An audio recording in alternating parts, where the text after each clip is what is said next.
sambutan dan materi wawasan kebangsaan oleh Kepala Badan Kesbangpol Kota Bekasi. LSM itu baru dilengkapi kelengkapan administrasinya saat mengajukan dana bantuan hibah ormas. Jadi nanti akan kita seleksi lebih lanjut, ya.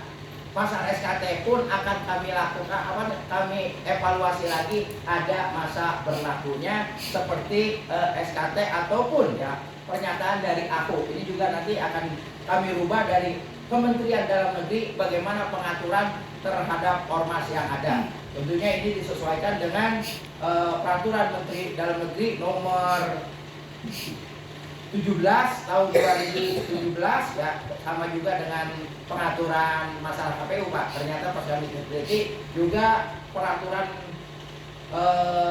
nomor 129 ini juga akan kita sesuaikan ya.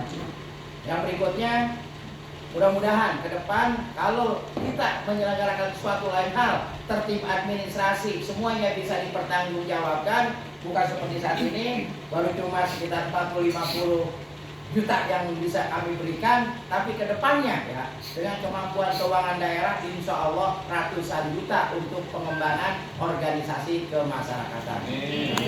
Seperti itu yang diketahui saat ini jumlah daripada ormas yang ada di Kota Bekasi berjumlah 282 ormas yang tercatat. Dari 282 ormas hanya 72 ormas yang ngeh dan peduli dengan keormasannya. Jadi belum paham arah tujuannya ngedirikan ormas. Ada tuh dari ormas yang baru tapi sifatnya beda. Dia malah cuma ditujukan buat mengevaluasi ya kedudukan para pejabat. Cuma itu, nggak mau lagi apakah itu oknumnya, enggak. Pokoknya pejabat aja yang belum salah. Buat kontrol sesama pejabat, saya bilang nggak bisa, saya tanda tangan. Karena apa? Pejabat itu untuk korupsinya ada KPK, untuk salah administrasinya ada Arbisani, juga ada ombudsman, juga ada namanya KSN dan yang lainnya. Tolong pengembangannya harus lebih luas. Tujuannya LSM ormas ini untuk masyarakat, bukan untuk yang gitu. Kalau yang gitu ada yang salah, lempar aja ke hukum. Kan ada penegak hukum, ada kepolisian, ada kejaksaan, ada yang lain. Kenapa? Udah begitu Pak Yanto, Pak Priyanto ya. Itu bukan oleh gagasannya, bukan orang kita, bukan orang Bekasi. Tinggalnya aja di Bekasi Pak Yanto. Orang itu tinggalnya di Pamulang. Pamulang Tangerang Kuno, dekat apa tuh Pasar Jumat ke sono. Dia gabungan dari para dosen-dosen. Nah, saya juga ngeri-ngeri dikit. Jangan ntar, mohon maaf. Takutnya berbasis itu Islam aliran keras. Ya. Main tanda tangan saja berkenaan dengan kedudukan ormas yang efeknya cuma ya manjangin barisan, tapi tugas fungsinya enggak jalan.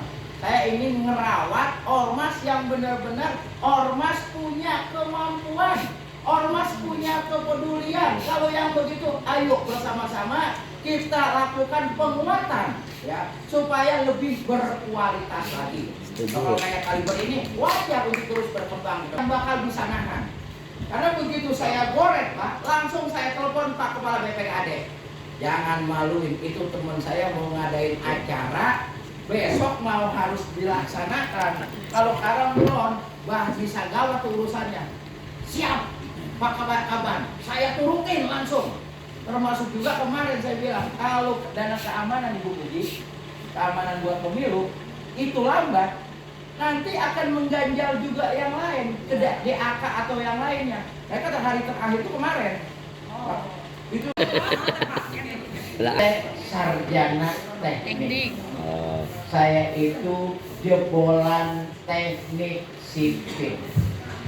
MT Master Teknik, yaitu bagian ilmu yang saya pelajari adalah perencanaan wilayah kota dan pesisir.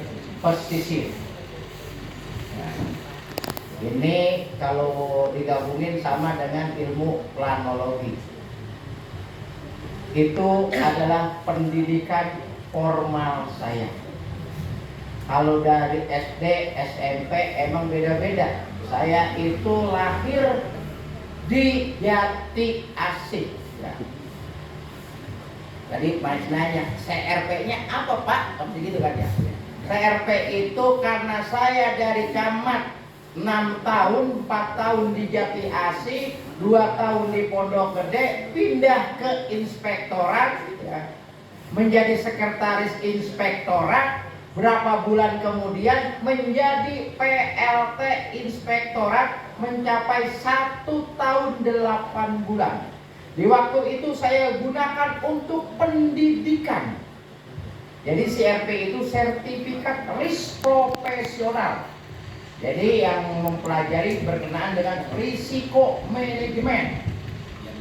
Ini di Kota Bekasi tidak lebih dari 15 orang yang punya sertifikat risk profesional.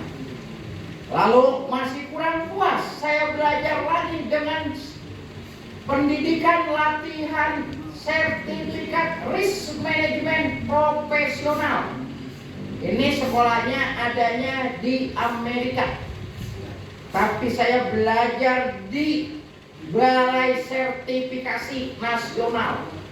Belajarnya kagak ada satu kata bahasa Indonesia pun. Ini karena buatan Amerika dan beberapa negara-negara yang resiko di dalam inspektoratnya juga luar biasa. Di Kota Bekasi cuma ada 3. 1 saya, 2 Arif. Ya. Itu Arif Susanto yang sekarang di inspektorat. Yang ketiga Dr. Lia. Ya. Itu juga di inspektorat. Lalu terakhir menjelang di tahun 2023 akhir saya pendidikan lagi di Badan Diklat, ya, BPK dan BPKP, sehingga nama pendidikannya adalah Governance, ya, Governance Chief Audit Executive. Ini memiliki sertifikat namanya CRMCGF, sertifikat, ya, Governance Chief Audit Executive, CGTAE. Yang ada di Kota Bekasi cuma 7 orang sekarang, nggak lebih. Itu bisa ditaruh, bisa menjadi inspektur di kabupaten kota, di provinsi, di kementerian, di lembaga, bahkan di TNI Polri. Karena saya waktu pendidikan itu bareng dengan para bintang baik TNI Polri. Jadi bareng-bareng. Makanya saya itu termasuk 424 urutan pemilik sertifikat tingkat nasional, ya, untuk di Republik ini 424. Bahkan banyak inspektur juga baru masuk lulus. Karena di situ sangat luar biasa. Sekolah doktor yang saya alami aja susah, tapi itu sangat terasa lebih sulit dari segalanya. Karena cara ujian maupun cara apanya juga luar biasa di tesnya. Ya, kamera kanan kiri, terus juga pertanyaan nggak boleh ngelongok kiri, ngelongok kanan dan yang lainnya. Jadi dibanding saya sekarang menempuh doktor aja nih, luar biasa, itu lebih sulit dari segalanya. Karena memang menyangkut beberapa persoalan yang ada